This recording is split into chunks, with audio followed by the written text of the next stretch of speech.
6.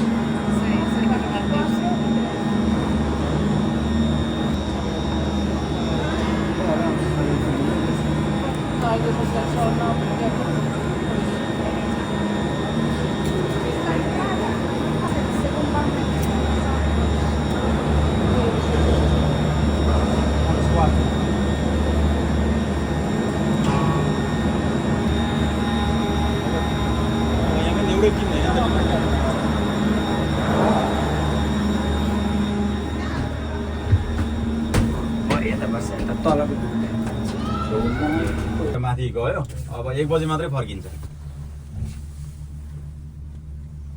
आइपुग्नु भयो ए ल ल हुन्छ म फोन गर्छु तपाईलाई ल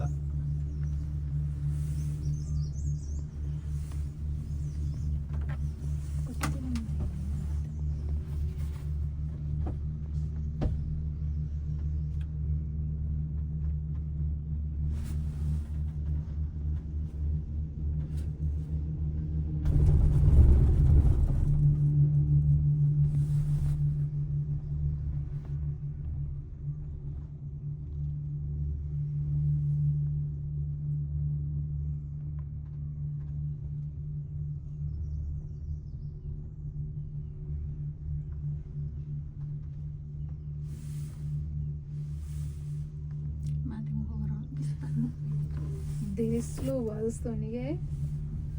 तलसम्म धेरै स्पिड भयो जस्तो लाग्यो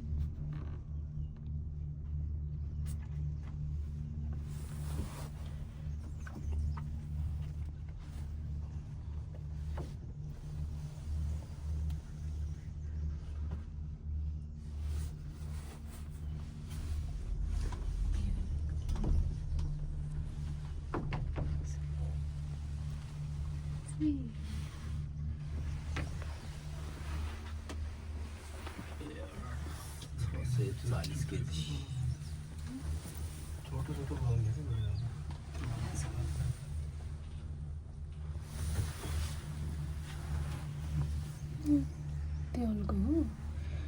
हो यो अहिले तल झर्दा त काले लाग्ला जस्तो देखेँ नि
एउटै रेसी हुन्छ र ल त्यो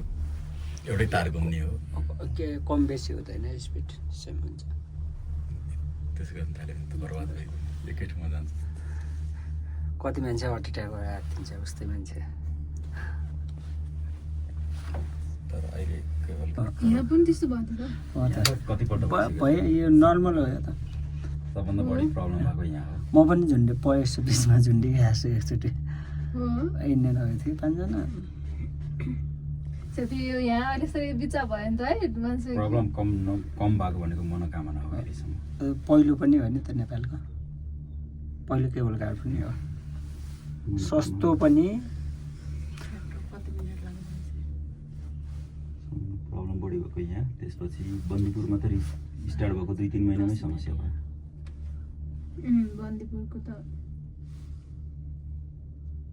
बन्दीपुर चल्ने ठाउँ पनि होइन नि हुइसँग गाडी जान्छ अहिले गाडी बाइक साधन आफ्नै हुन्छ मान्छेको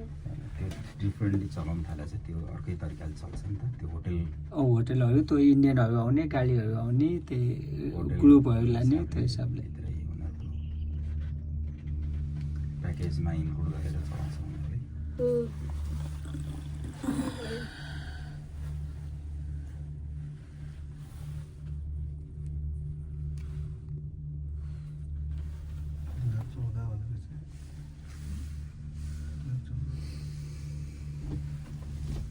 कुन देखिने ए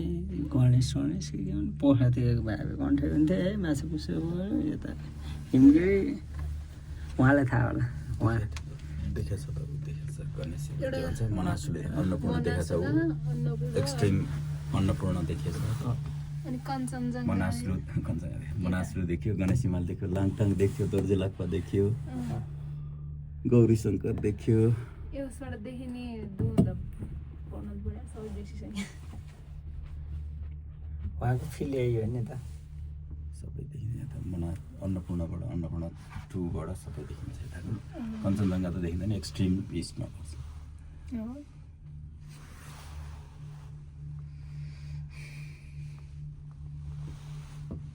यहाँ घर पनि देखिन्छ कि घरबाट यो सबै डिब्बा गर्न मिल्छ यहाँबाट घर देखिँदैन फेरि घरबाट त डिब्बै गर्न मिल्छ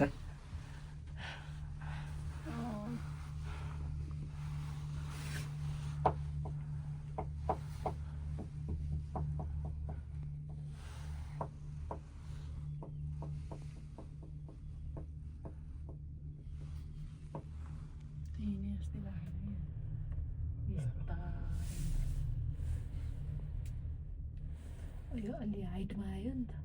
कस्तो कस्तो डरलाग्दो देखिन्छ तल हेर्दा त सातो छ नि गाडी ओ माइ गॉड कति तल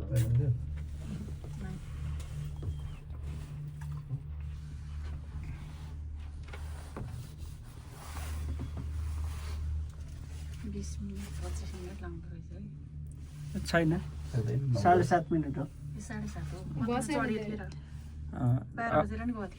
अनि जेस अब एकै मिनट आइपुग्छ 7:30 कि 8:30 त्यस्तो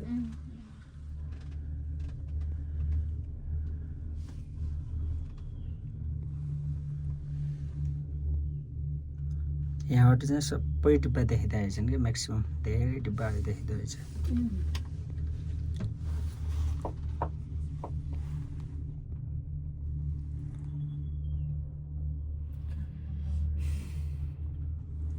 मेरो सुरुमै के भयो कान्टम डम्म डम्म यस्तो गर्नु न यस्तो यस्तो गर्नु त पुगिहाल्छ होइन त्यस्तो त साह्रै त भएन यस्तो गऱ्यो भने पुग्छ मेरो ऐनाबाट भएर मैले यस्तो यस्तो गरिरहेको छु अलि त्यो त अलि डरै लाग्ने त्यो हाइटले गर्दा पनि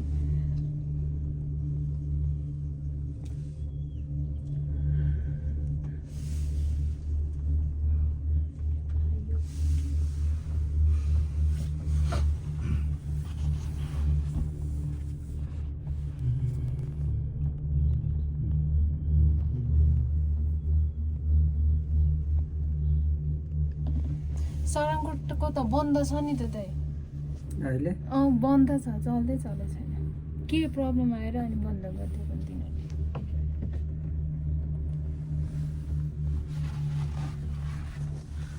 चन्द्रगिरी रिसोर्ट यो